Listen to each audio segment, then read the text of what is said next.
ግንቦት 29 2018 ዓ.ም ጤና ይስጥልኝ። አርዕስተ ዜናውን በማስቀደም ዕለታዊ መረጃዎችን የምናሰማችሁ ይሆናል።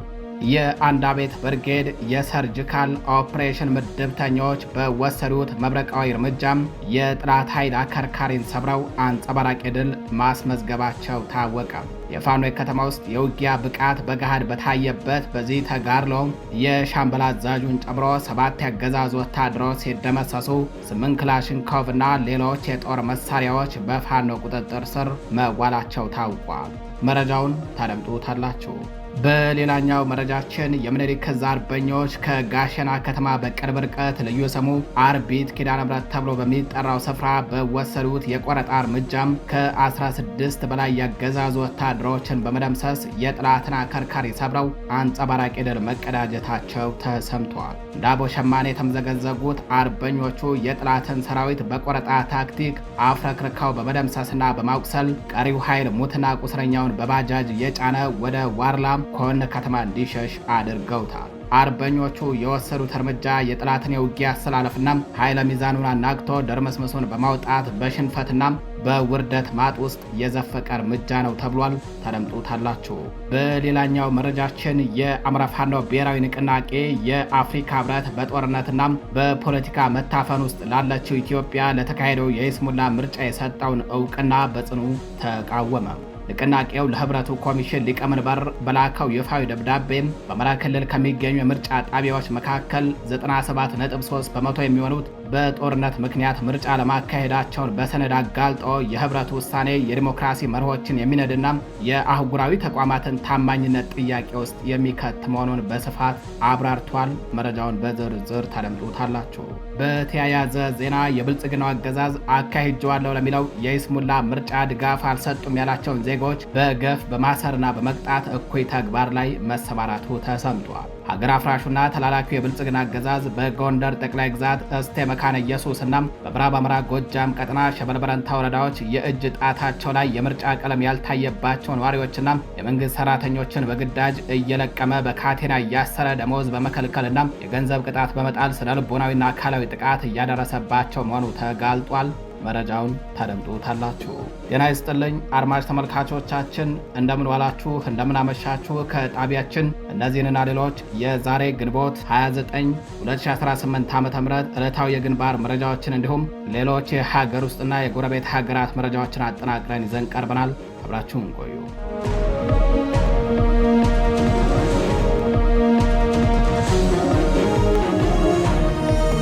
ወደ ቀዳሚው መረጃችን እናልፋለን።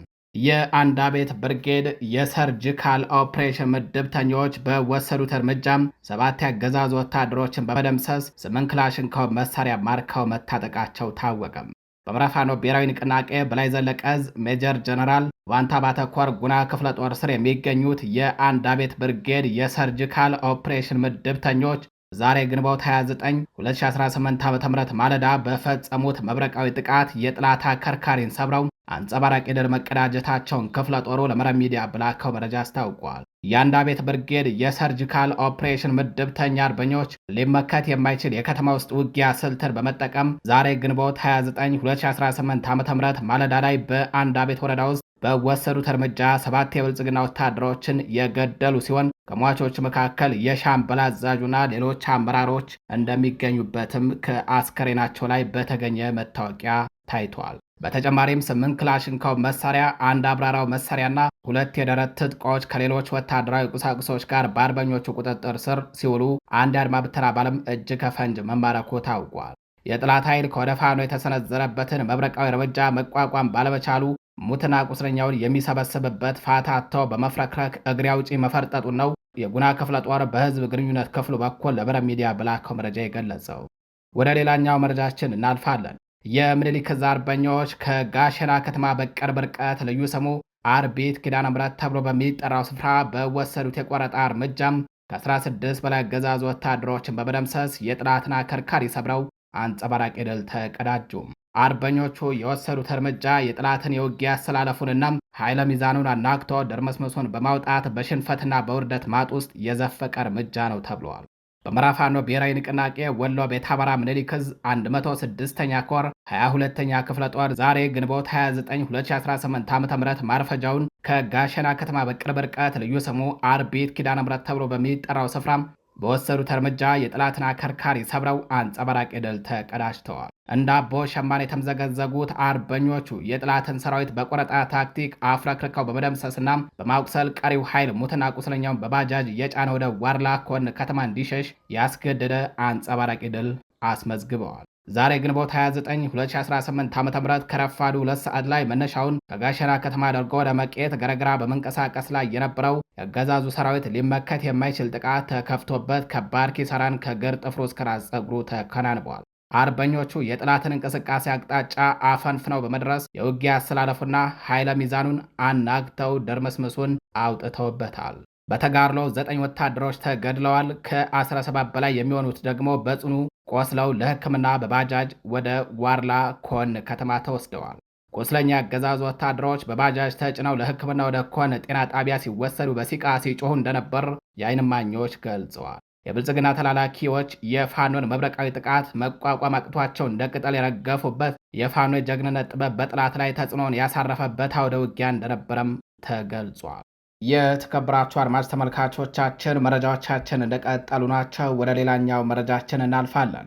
የአማራ ፋኖ ብሔራዊ ንቅናቄ የአፍሪካ ህብረት ለኢትዮጵያው የይስሙላ ምርጫ የሰጠውን እውቅናን በመቃወም ለህብረቱ ኮሚሽን ሊቀመንበር ይፋዊ ደብዳቤ ላከም። የአማራ ፋኖ ብሔራዊ ንቅናቄ የአፍሪካ ህብረት የምርጫ ታዛቢ ቡድንና ሌሎች ቀጠናዊ ታዛቢዎች ሰሞኑን በኢትዮጵያ የተካሄደውን የ2026 አጠቃላይ የምርጫን በተመለከተ ያወጡትን መግለጫና የሰጡትን እውቅና በጽኑ የሚቃወም ይፋዊ ደብዳቤ ለአፍሪካ ህብረት ኮሚሽን ሊቀመንበር መላኩን አስታውቋል። ንቅናቄው ትናንት ግንቦት 28 2018 ዓ.ም አመሻሹን በላከው ደብዳቤ የህብረቱ ውሳኔ ዲሞክራሲ መርሆችን የሚንድና አህጉራዊ ተቋማትን ታማኝነት ጥያቄ ውስጥ የሚከት መሆኑን በስፋት አብራርቷል። ደብዳቤው ለአፍሪካ ህብረት ኮሚሽን ሊቀመንበር ክቡር መሐመድ አሊ የሱፍ የተላከ ሲሆን ለቀድሞ የኬንያ ፕሬዝዳንትና የህብረቱና የምርጫ ታዛቢ ልዑክ ኃላፊ ኡሁሩ ኬንያታ እንዲሁም ለተባበሩት መንግስታት ድርጅት ዋና ጸሐፊ አንቶኒዮ ጉተሬዝ በግልባጭ እንዲደርሳቸው ተደርጓል። ንቅናቄው በመግለጫው እንዳሰፈረው አፍሪካ ህብረት በዲሞክራሲ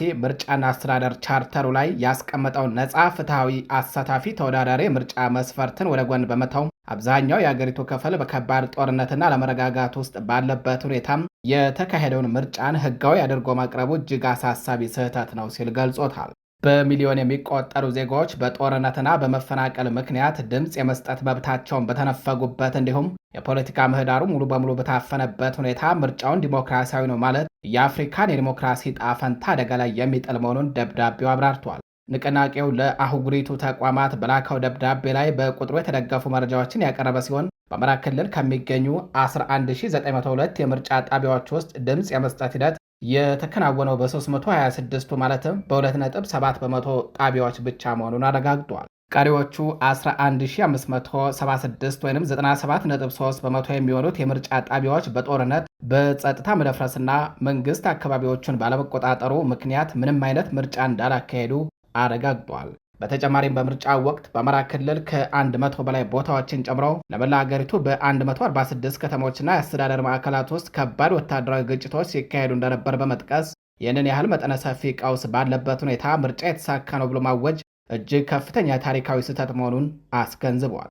የአፍሪካ ህብረት፣ ኢጋድና ዓለም አቀፍ ማህበረሰብ የምርጫ ዕለቱን ክስተት ብቻ መሰረት ከማድረግ ወጥተው ከምርጫው በፊት የነበረውን የታፈነ የፖለቲካ ምህዳር፣ የተቃዋሚዎች እስራትና የዜጎች እንግልትን በጥልቀት እንዲገመግሙ ንቅናቄው አሳስቧል። አህጉራዊ ተቋማት ግጭትና መገለልን ከዲሞክራሲ ጋር አጣጥመው የሚያቀርቡበት አደገኛ አካሄድ መቆም እንዳለበት ያስጠነቀቀው አፋብን የኢትዮጵያ ህዝብ እውነተኛ አሳታፊና ነጻ በሆነ ዲሞክራሲያዊ ስርዓት ዕጣ ፈንታውን የመወሰን መብት እንዳለውና ታሪክም ተቋማትን የሚመዝነው ምርጫን በማጽደቅ ፍጥነታቸው ሳይሆን ዲሞክራሲን በታማኝነት በመጠበቃቸው መሆኑን አጽንኦት በመስጠት ይፋዊ መግለጫውን አጠናቋል። አድማጭ ተመልካቾቻችን ወደ ተያያዘ መረጃችን እናልፋለን። ሀገር አፍራሹና ተላላኪው የብልጽግና አገዛዝ በምርጫ ድራማ ያልተሳተፋችሁም ያላቸውን ግለሰቦች ከ5000 ብር ጀምሮ እየቀጣና እያሰረ መሆኑ ተሰምቷል። የብልጽግና ወራሪ ኃይል በስቴ ወረዳ መካነ ኢየሱስ ከተማ ነዋሪዎችን ባዘጋጀውት የጨበራ ምርጫ ለምን አልተሳተፋችሁም፣ ለምን አልመረጣችሁኝም በማለት ስነ ልቦናዊ ጫናና አካላዊ ጉዳት እያደረሰባቸው መሆኑን የታወቀው አገዛዙ በጨበራ ምርጫው ከማስመረጥና ከመምረጥ ጀምሮ አልተሳተፋቸውም ባላቸው የከተማዋ ነዋሪዎች ላይ ከ5,000 ብር ጀምሮ የገንዘብ ቅጣት እንዲቀጡ እንደወሰነባቸው የታወቀ ሲሆን በአንዳንዶቹ ላይ ደግሞ የእስር ዘመቻ ማውጣቱም ተሰምቷል። ገዳያችንን አንመርጥም በሚል በምርጫው ያልተሳተፉ ወገኖች በሚሊሻና በፖሊስ እየተሳደዱ ይገኛሉ። እየተፈጸመባቸው ያለውን ስቃይና እንግልት ዓለም አቀፉ ማህበረሰብና የሰብአዊ መብት ተቋማት እንዲመለከቱትም ጥሪ እያሰሙ ነው። በተመሳሳይ መልኩ ከትላንት በስቲያ ማለትም ግንቦት 27 2018 ዓ.ም አገዛዙ የሐሰት ምርጫውን ያልተሳተፉ ግለሰቦችን በጅምላም እያሰረ እንደሚገኝ ዘግበን ነበረም። የብልጽግናው አገዛዝ ስርዓት በሸበል በረንታ ወረዳ የእዱሃ ከተማ የመንግስት ሰራተኞችን መስሪያ ቤት ኃላፊዎች እንዲሁም ባለሙያ ስብሰባ በመጥራት ለምን ምርጫው ላይ አልተባበራችሁኝም በማለት ደሞዝ ከመከልከልና ከስራ ገበታ ከማገር ጀምሮ እርምጃ መውሰድ እንደሚጀምር መዛቱ ተሰምቷል። የአብይ አህመድ አገዛዝ በምርጫው ያልተሳተፉ የመንግስት ሰራተኞች በመሰብሰብ እያንዳንዳቸው የእጅ ጣታቸውን በማየት ምልክት ያልተደረገባቸውና ቀለም ያልተቀቡትን የመንግስት ሰራተኞችና ባለሙያዎችን ለምን ብልጽግናን አልመረጣችሁም በማለት የእዱሃ ከተማ በግፍ አስሯቸዋል። በስር ላይ የሚገኙ ግለሰቦች ምርጫ ልንመርጥ የምንችለው በፍላጎት እንጂ በጉልበት አይደለም በማለት ቢጠይቁም ያገዛዙ ሰዎች በዚህ ሰዓት ፍላጎት የሚባል ነገር እንደሌለም በቁጣ ምላሽ መስጠታቸው ታውቋል። የተከበራችሁ አድማጭ ተመልካቾቻችን ወደ ሌላኛው መረጃችን እናልፋለን። የአማራ ህዝብ ህልውና ዘብ የሆነው የአሳምነው እዝ እየተዋጋን እንሰለጥናለን፣ እየሰለጠን እናዋጋለን በሚል ጽኑ መርህ ለወራት በከፍተኛ ወታደራዊ ዲሲፕሊን ሲያሰለጥናቸው የቆዩትን አዳዲስ የኮማንዶ አባላትን በደማቅ ሁኔታ ማስመረቁ ታውቋል። የፋኖን ትግል ወደ ላቀ ምዕራፍ የሚያሸጋግረው ይኸው አዲሱ የኮማንዶ ኃይል በአሳምነው እዝ የጦር ሜዳ ስልቶችና በዘመናዊ ወታደራዊ ሳይንስ የሰለጠነም ጥላትን በቅጽበት የመደምሰስ አቅም ያለው እንደሆነም ታምኖበታል። ተመራቂዎቹ በስልጠና ቆይታቸው የንድፈ ሐሳብ እውቀትን በተግባር በማጣመር ከባድ ጫና ውስጥ እንኳን ድልን የመቀዳጀት ጥበብን የተላበሱ ናቸው ተብሏል። በምረቃው ስነ ስርዓት ላይ ንግግር ያደረጉ የእዙ ዋና መሪ አርበኛ ኢንጂነር ደሳለኝ ሲያስብ ሸዋ የኮማንዶ ኃይሉ የአማራን ህልውና ከመጠበቅ ባለፈ ለጥላት ሲኦልን የሚያሳይና የህዝቡን ደህንነት በበላይነት የሚያረጋግጡ የድል አርበኞች መሆናቸውን አስገንዝበዋል። ይህ ኃይል የጥላትን አከርካሪ በመስበር የፋኖን የማይበገር ገጽታ በጦር ሜዳ የሚያረጋግጥ የአሸናፊነት ተምሳሌት ነው ሲሉ የእዙን የትግል ብቃት ገልጸዋል። ተመራቂዎቹ በስልጠናው ወቅት ያሳዩት ወታደራዊ ዝግጅትና የጥበብ ትርኢት የጥላትን ሰፈር በፍርሃት የሚውጥ ሆኖም ታይቷል። አሳምነው እዝ ይህንን መሰል የሰው ኃይል ግንባታን በማጠናከር የፋኖን ትግል ወደ መጨረሻው ድል ለማድረስና የጥላትን ሴራ ለማክሸፍ የሚያደርገውን የተቀናጀ እንቅስቃሴ አጠናክሮ እንደሚቀጥልም በሥነ ሥርዓቱ ላይ ተገልጿል። ፋኖ ለህዝብ ነጻነትና ለወገን ለሀገር ክብር የከፈለው መስዋዕትነት ዛሬ በገነባ የኮማንዶ ኃይል ይበልጥ ተጠናክሮ ይቀጥላልም ተብሏል። አድማጭ ተመልካቾቻችን ወደ ሌላኛው መረጃችን እናልፋለን። ወጣቱን በማደራጀት አገዛዙ በአማራ ህዝብ ላይ እየፈጸመ ያለውን አረመናዊ ተግባርን በተመለከተ ግንዛቤ መስጠት ስራ እንደቀጠለ ነው ተብሏል። በእነማ ወረዳ ስር ኢየሱስ እንደ ሸኝትና በአካባቢ በሚገኙ ቀበሌዎች ላይ 64ኛ ክፍለ ጦር ከወጣቶች ጋር ውይይት አካሂዷል። ይህንን የህልውና ትግል ትላንት ወጣቱ ደረቱን ለጥይት በመስጠት እዚህ እንዳደረሰው ሁሉ ዛሬም የአማራን ህዝብ የትጥቅ ትግል ከፊት በመሆን ይህንን ስርዓት መገርሰስ እንዳለበት በስብሰባ መድረኩ ለተገኙ ወጣቶች በሰፊው ግንዛቤ ተሰጥቷል። በውይይት መድረኩ የተገኙ ወጣቶች እንደተናገሩት ይህ ስርዓት አናቱን በድንጋይ እንደተመታባብ ላለመሞት እየተንፈራገጠ እንደሚገኝ በማስረዳት የአማራን ህዝብ እየጨፈጨፈ እየዘረፈ በጅምላ እየገደለና በጅምላ እያሳደደ የሚቀጥልበት ጊዜ እያበቃ እንደሆነ ገልጸዋል። ወጣቱ ይህንን ስርዓት ለአንዴና ለመጨረሻ ጊዜ ለመገርሰስ ቀጥታ ገብቶ ከመዋጋት ጀምሮ በፋይናንስ፣ በመረጃ በመሳሰሉ ድጋፎች የትግሉ አጋር እንዲሆንም ራሳቸው ተሰብሳቢዎቹ መልእክት አስተላልፈዋል። በሌላኛው መረጃችን በቴዎድሮስ ዕዝ የባህር ዳር ዙሪያ ወረዳ ጊዜያዊ መንግስት አስተዳደር በብልጽግናው አገዛዝ ወታደሮች ቤቱ ለተቃጠለበት አንድ ግለሰብ ቤት ሰርቶ ማስረከቡ ታወቀ።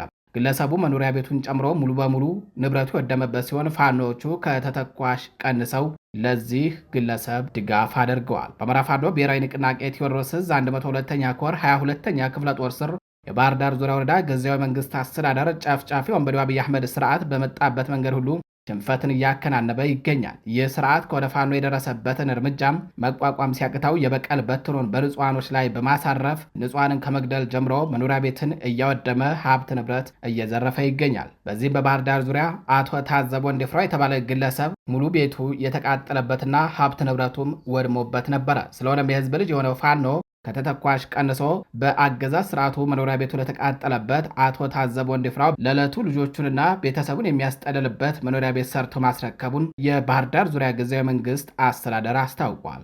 አድማጭ ተመልካቾቻችን መረጃዎቻችን እንደቀጠሉ ናቸው። የፈጥኖ ድራሽ ድጋፍ ሰጪ ኃይሎች በካርቱም በደቡብ ኮርዶፋን እና በብሉ ናይል ክልሎች በሚገኙ የሱዳን ጦር ሰራዊት ይዞታዎች ላይ የተቀናጀ መጠነ ሰፊ የድሮን ጥቃት መፈጸማቸው ተሰምተዋል።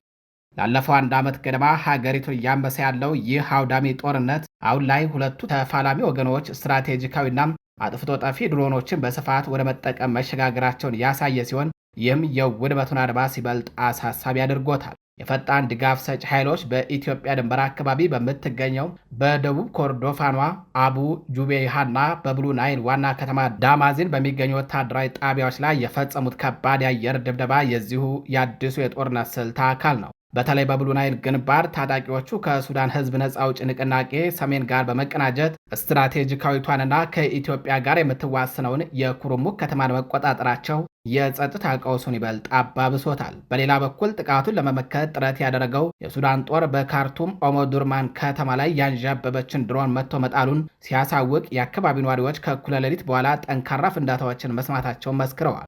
ለዚህም ባለብዙ ግንባር ጥቃት ፈጣን አጸፋ ለመስጠትም የመንግስት ጦር ድሮኖች በሰሜን ኮርዶፋን በሚገኙ የታጣቂው ኃይል ኢላማዎች ላይ ከፍተኛ የአጸፋ እርምጃ መውሰዳቸው ታውቋል። ይህ እርስ በርስ የድሮን ጥቃት መባባስ የሱዳንን ሰላም ይበልጥ እያራቀውና የዜጎችን ሕይወት አደጋ ላይ እየጣለም ይገኛል። በተያያዘ ዜና የሱዳን የፖለቲካ ቡድኖች በአዲስ አበባ ሊያደርጉት የነበረው የሰላም ንግግር ሳይሳካ መቅረቱ ተነገረ። በሱዳን እየተካሄደ ያለውን ጦርነት ለማስቆም በአዲስ አበባ ከተማ እየተካሄደ ባለ የምክክር መድረክ ላይ ሁለት ዋና ዋና የሱዳን የፖለቲካ ጥምረቶች ሊያደርጉት የነበረውን ስብሰባ ሳያካሄዱ መቅረታቸውን ሱዳን ትሪቡን ዘግቧል። ይህ ሳይሳካ የቀረው ስብሰባ በአብዮታዊ ኃይሎች ሲቪል ዲሞክራሲያዊ ጥምረት ሶሙድና በተአሲስ ጥምረት መካከል ሊካሄድ ታስቦ የነበረ ነው። ውይይቱ በሱዳን ያለውን ግጭት ለማስቆም አጠቃላይ የፖለቲካ ሂደትን ለመደገፍ በተቋቋመው የአምስት ሀገራት የዲፕሎማሲ መድረክ አማካኝነት የተዘጋጀ ነበረ። ይሁን እንጂ በሁለቱ ወገኖች መካከል ሙሉ በሙሉ የኮሚኒኬሽን አለመኖር ምክንያት ስብሰባው ሊካሄድ አልመቻሉን የዜና ምንጩ ለመገናኛ ብዙሃን ገልጸዋል። ይህ አዲስ ክስተት የተሰማው የሶሙድ ጥምረትና የነጻነት ለውጥ ኃይሎች ዲሞክራሲ ቡድንን ጨምሮ በርካታ የሱዳን ፖለቲካና የሲቪል ማህበራት ጦርነቱን ለማቆምና ሰፊ የፖለቲካ ሂደት ለመጀመር የሚያስችል አዲስ የሰላም መንገድ ለመቀየስ የጋራ ራዕይ ይፋ ባደረጉበት ማግስት ነው። ለሂደቱ መስተጓጎል ተጨማሪ ምክንያት የሆነው ደግሞ በአዲስ አበባው የውይይት መድረክ ላይ የተሳተፉ የዲሞክራሲያዊ ቡድን መሪዎች ተአሲስ ከተባለው ጥምረት ጋር ማንኛውንም አይነት የፖለቲካ ንግግር ላለማድረግ አቋማቸውን በድጋሚ ማጠናከራቸው ነው። ቡድኑ ተአሲስን ፈጣን የድጋፍ ኃይሎች ከተሰኘው ታጣቂ ቡድን ጎን ተሰልፏል ሲል ይከሳል። የዲሞክራሲያዊ ቡድኑ መሪዎች ይህ አቋማቸው በተቀናቃይ ወገኖች መካከል ያለውን ልዩነት ለማጥበብ በአሁኑ ወቅት እየተደረገ ላለው ጥረት እምብዛም ዕድል የማይሰጥ መሆኑን አመላክቷል። በሌላ በኩል የተአሲስ ጥምረት መሪዎች አርብ ዕለት በአዲስ አበባ በሰጡት ጋዜጣዊ መግለጫም የዲሞክራሲያዊ ቡድኑን የማገለል ውሳኔ ውድቅ ያደረጉ ሲሆን ቡድኑ አብሮ ለመቀጠል ፈቃደኛ ለመሆኑን ለጥምረታቸው ምንም አይነት ትርጉም እንደሌለውና እንደማያሳስባቸውም አሳውቀዋል። አድማጭ ተመልካቾቻችን መረጃዎቻችን እንደቀጠሉ ናቸው። በሞቃዲሾ በመንግስት ጦርና በተቃዋሚዎች በሚደገፉ ታጣቂዎች መካከል የተቀሰቀሰው ግጭት ተባብሶ ቀጥሏል። በሶማሊያ ዋና ከተማ ሞቃዲሾ ከትላንት በስቲያ ግንቦት 27 ምሽት ጀምሮ በመንግስት የጸጥታ ኃይሎችና ከፖለቲካ ተቃዋሚዎች ጋር በተባበሩ ታጣቂዎች መካከል ከባድ የተኩስ ልውውጥ በመካሄድ ላይ ነው። የሶማሌ የቀድሞ ፕሬዝዳንት ሸሪፍ ሼህ አህመድ እና የቀድሞ ጠቅላይ ሚኒስትር ሐሰን አሊ ካይሬ መንግስት ጦር መኖሪያ ቤታቸውን በድሮንና በከባባድ መሳሪያዎች ከቦ ጥቃት እንዳደረሰባቸው መናገራቸውን ዓለም አቀፍ ሚዲያዎች ዘግበዋል። መንግስት በበኩሉ ታጣቂ ኃይሎች ፖሊስ ጣቢያ ላይ ጥቃት ሰንዝረዋል ሲል ከሷል። የግጭቱ መንስኤ ነው የተባለው ደግሞ ፕሬዝዳንት ሐሰን ሼክ መሐመድ የስልጣን ዘመናቸው ካበቃ በኋላም በስልጣን ላይ ለመቆየት መወሰናቸውን በመቃወም ሐሙስ ሊደረግ ከታቀደ የጸረ መንግስት ሰልፍ በፊት ግጭቱ ተቀስቅሷል። በቅርቡ ፓርላማው ያሳለፈው የህገ መንግስት ማሻሻያ የፕሬዝዳንቱ ዘመን ለአንድ ዓመት ሊራዘም ይችላል በሚል ተቃውሞ ማስነሳቱ ይታወሳል። በከተማዋ በደረሰ የከባድ መሳሪያ ፍንዳታ ምክንያት ንብረት የወደመ ሲሆን በርካታ ንጹሐን ዜጎች አካባቢያቸውን ጥለው ለመሰደድ መገደዳቸው ተገልጿል። የተባበሩት መንግስታት ድርጅትና የአሜሪካ ኤምባሲ በሞቃዲሾ የተከሰተውን ግጭት በማውገዝ ሁለቱም ወገኖች ከቀውስ እንዲታቀቡና ልዩነቶቻቸውን በሰላማዊ ውይይት እንዲፈቱ ጥሪ አቅርበዋል ሲል የዘገበው ሮይተርስ ነው። በተያያዘ ዜናም የአፍሪካ ህብረት በሶማሊያ ዋና ከተማ ሞቃዲሾ እየተባባሰ የመጣውን የጸጥታ ሁኔታና እየተፈጸሙ ያሉ ጥቃቶችን በጽኑ በማውገዝ ህብረቱ በግጭቱ ላይ የተሳተፉ ሁሉም ወገኖች የመንግስትን ጸጥታ አካላትና ተቃዋሚ ታጣቂዎችን ጨምሮ ያለምንም ቅድመ ሁኔታ የተኩስ አቁም ላይ እንዲደርሱ ጥሪ አቅርበዋል። አድማጭ ተመልካቾቻችን ለዛሬ ግንቦት 29 2018 ዓ.ም ይዘናቸው የነበሩት ዕለታዊ መረጃዎቻችን እነዚህ ይመስላሉ። በአዳዲስ መረጃዎች እስከምንገናኝ ከቀሪ የጣቢያችን ዝግጅቶች ጋር ቸር ቆዩ።